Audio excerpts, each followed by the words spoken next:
Everyone, ಇವತ್ತು ನನ್ನ ಪುಟ್ಟ ಗಾರ್ಡನ್ ತೋರಿಸ್ತೀನಿ ನೋಡಿ. ಎಷ್ಟು ಚೆಂದ ಹೂ ಬಿಟ್ಟಿದೆಯಲ್ಲ.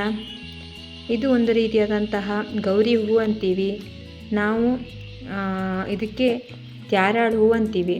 ಅದನ್ನು ನಾನು ಈಗ ಮಳೆಗಾಲ ಸ್ಟಾರ್ಟ್ ಆಗ್ತಿದೆ, ಚೌತಿ ಸಮಯದಲ್ಲಿ ಹೂ ಬೇಕು ಅಂತ ಆ ಸಮಯದಲ್ಲಿ ತುಂಬ ಮಳೆ ಬರುತ್ತೆ ನಮ್ಮ ಮಲೆನಾಡಲ್ಲಿ ಹೇಳ್ಕೊಂಡು ಹಾಕಿರುವಂಥದ್ದು. ಇದು ನೋಡಿ ಎಷ್ಟು ಮುದ್ದಾಗಿದೆ ಅಲ್ವಾ, ಯಾವ ರೀತಿಯಾಗಿ ಮುದ್ದಾಗಿದೆ. ಇದು ಸಹಿತ ಮನೇಲಿದ್ದರೆ ಋಣಾತ್ಮಕ ಅಂಶನ ತೆಗೆದು ಒಳ್ಳೆಯದಾಗುತ್ತೆ ಅಂತ ಹೇಳ್ತಾರೆ. ಇದು ಸಾಮಾನ್ಯ, ಎಲ್ಲರಿಗೂ ಗೊತ್ತು, ಎಲ್ಲರ ಮನೇಲೂ ಇರುತ್ತೆ ಅಲ್ವಾ. ಈ ನನ್ನ ಪುಟ್ಟ ಗಾರ್ಡನಲ್ಲಿ ಅದು ಒಂದಿದೆ. ಹಾಗೆ ನೀರು ಸೋಣೆ ಗಿಡ ಅಥವಾ ನೀರು ದಂಟಿನ ಗಿಡ ಅಂತಲೂ ಅಂತಾರೆ, ಅದನ್ನು ತಂದಿದ್ದೀನಿ ನೋಡಿ. ಗ್ರೋ ಬ್ಯಾಗಲ್ಲಿ ನಾನು ಹಾಕಿದ್ದೀನಿ.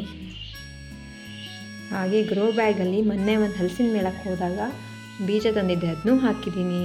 ಹಾಗೆ ಸೇವಂತಿಗೆಗಳನ್ನೆಲ್ಲ ನೆಟ್ಟಿದ್ದೀನಿ. ಮಳೆ ಸಿಕ್ಕಬಾರ್ದು ಅಂತ ಎಲ್ಲನೂ ಸೇವಂತಿಗೆ ಗಿಡನೂ ಒಂದು ಕಡೆ ಇಟ್ಕೊಂಡಿದ್ದೀನಿ.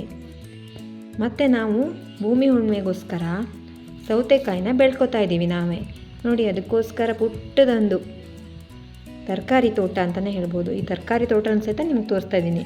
ಇದು ನನ್ನ ಮೊದಲನೆಯಾದಂಥ ಚಿಕ್ಕ ವಿಡಿಯೋ. ಸೊ ಎಲ್ಲರೂ ನೋಡಿ, ಹಾಗೆ ವಾಚ್ ಮಾಡಿ, ಹಾಗೆ ಸಬ್ಸ್ಕ್ರೈಬ್ ಆಗೋದನ್ನು ಸಹಿತ ಮರಿಬೇಡಿ ಆಯಿತಾ. Thank you.